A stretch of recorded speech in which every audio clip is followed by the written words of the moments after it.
L'ultimatum lancé il y a une semaine par les chefs autochtones a finalement été entendu. Dès 7h30 ce matin, ils étaient une trentaine de chefs réunis avec le Premier ministre du Québec, Philippe Couillard, pour tenter de résorber la crise à Val-d'Or. Je voudrais également lancer ici un appel au calme. D'emblée, le Premier ministre annonce des mesures pour soutenir les communautés. Des mesures qui totalisent des investissements d'environ 6,1 millions de dollars, qui comportent par exemple un soutien accentué pour le Centre d'amitié autochtone, un projet de logement. Il annonce également la nomination de Fanny Lafontaine comme observatrice de l'enquête du SPVM sur des allégations d'agression de la Sûreté du Québec. Mais c'est dans les journaux ce matin que les leaders autochtones ont appris la nouvelle, ce qui a suscité un certain malaise. Et leur demande d'une enquête indépendante provinciale est restée lettre morte.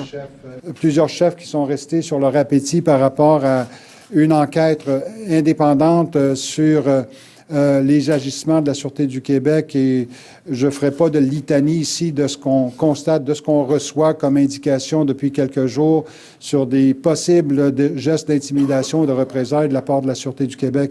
Le chef CRI, Matthew Kuncombe, affirme être déçu de la rencontre. I am disappointed. L'enquête nationale va se pencher sur les femmes autochtones mortes et disparues, dit-il, et non sur celles qui vivent encore. C'est pour ça qu'on voulait une enquête provinciale indépendante.